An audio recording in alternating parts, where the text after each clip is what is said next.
Well, hello, I'm Pastor Sheree Stapleton, Executive Director for Mothers of Joy Institute, and this is our Tuesday evening class. I'll be on for a few minutes just to do an intro, and then I'll be having a conversation with our parents who are in session.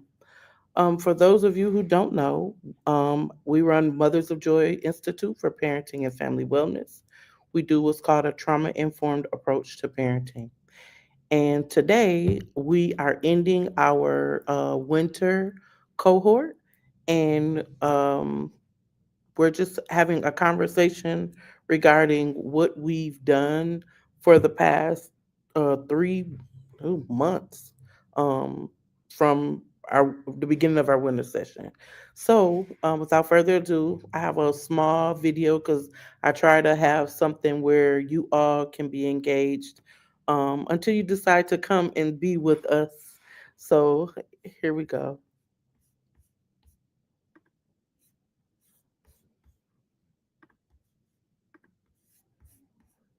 This morning, we're focusing on major crises that teenagers and children face. According to the CDC, the proportion of mental health related emergency department visits rose more than 30% in kids 12 to 17 years old during the first months of the pandemic in 2020. And there was a more than 50% increase in emergency department visits for suspected suicide attempts among adolescent girls during 1 month period in 2021 compared with 2019. Jamie Howard is a senior clinical psychologist from the Child Mind Institute, a nonprofit dedicated to children's mental health. Good morning. How are you doing? Good morning. Thanks for having me. Of course, of course. So what are some warning signs that parents can look out for when it comes to depression in children and teens? With depression, what we want to look for is some mood changes, like depression shows sadness and irritability. Irritability more than sadness sometimes with kids. So that's something to keep in mind. Changes in eating or sleeping and loss of interest or motivation in doing things that you used to enjoy doing. Now, I want to ask about irritability because it seems like teenagers are always irritated with something. Oftentimes parents, because we don't know what we're talking about. What's the difference between a teenager just being a teenager and then as a parent thinking, I need to dig a little bit deeper into what's going on? Right. So there's usually some functional impairment, which means when kids are really irritable, they're like pushing friends away, they're pushing family away. It's not just a momentary kind of thing. It's kind of sustained and frequent. Let's talk about anxiety as well, because in addition to depression, anxiety is racking kids in this generation. What are some of the warning signs to look for there? So with anxiety, what we want to look for is sudden onset of avoidance of things that kids usually did sort of comfortably, right? Like going to school. Suddenly they don't want to go to school and it's unclear why. And they might be really sort of rigid about not wanting to do that. Maybe that's something like social anxiety. They're suddenly afraid of being embarrassed. We also want to look for changes in our physical bodies. So like increased heart rate, nauseousness, sort of like complaints about our physical wellness. Yeah, that's another tricky one for adolescents, right? Because one day they wake up and they may not feel good in that shirt anymore or whatever. So how do you know when it's a crisis and when it's just run-of-the-mill adolescent bumps? So again, like with all illnesses, what we want to look for is this functional impairment. So kids need to go to school. So if the anxiety is keeping them from going to school, that's a very important job that they have. That's when we want to say, we have to help you with this because you need to function. You need to be able to get out the door and do your important things. What's your advice, Jamie, to parents who may be concerned about their kids who they think could be contemplating suicide or who appear to be very depressed? What should parents do or say in that situation? So you want to ask very directly. Are you thinking about hurting yourself? Are you thinking about killing yourself?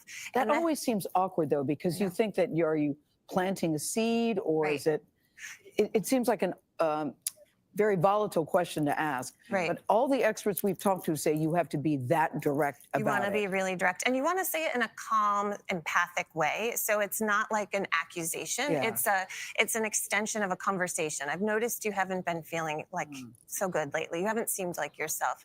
And then you open up a conversation. Have you been thinking about killing yourself? Is that part of it? And then if the child says yes, but just sometimes it feels like it would be easier not to be here, that's what we call suicidal ideation. and you want to get your child to a mental health practitioner right away. If they say yes, and I have a plan, so you want to ask, that's the second question. Do you have a plan? Have you thought about what you would do? Then that becomes more of an emergency, and we want to contact 911 potentially if they have a plan and a desire, a strong intention to die.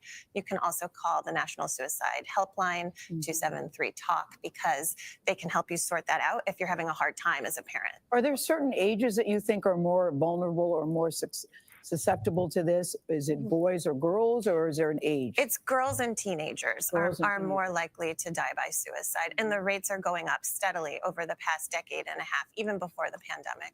Why is that? Why is that? Girls, I mean.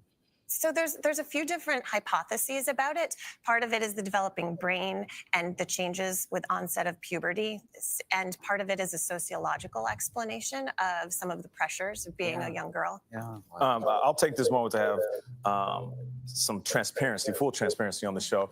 After you visiting us, I told myself I'm going to go home and I'm going to ask a very direct question, which is about suicide to my kids, which we communicate a lot, but it's a question that I've never asked. So I walked in my house, my heart was racing like never before. I mean, I played in football games.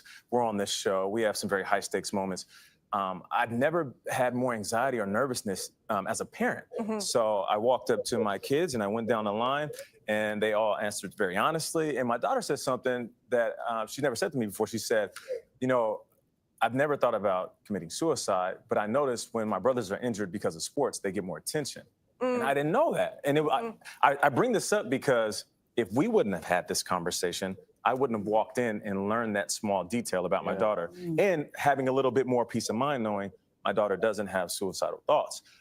So for parents who might be nervous about that first conversation, because for a lot of parents, it is the first conversation. How do they hype themselves up to do it? So you don't have to actually feel calm. You just kind of want to fake it as best you can. That's good advice. And you can rehearse it ahead of time. Have That's sort what of I a did. script, take some deep breaths, right? Like slow, steady belly breathing actually really helps to reduce our anxiety. And then you can have an opener. Like, you know, I was watching the news this morning and these people were talking about this. And I thought, well, I haven't asked you. And then you can use that as the opener. Hey, that's great. Yeah. Thank you so much, Jamie. We appreciate you. Advice. That is very good Valuable advice. information. All right. If you or someone you know is seeking mental health resources, you can call the National Alliance on Mental Illness Helpline at 1-800-950-6264. In a crisis, you can text NAMI to 741-741. This morning, we're focusing on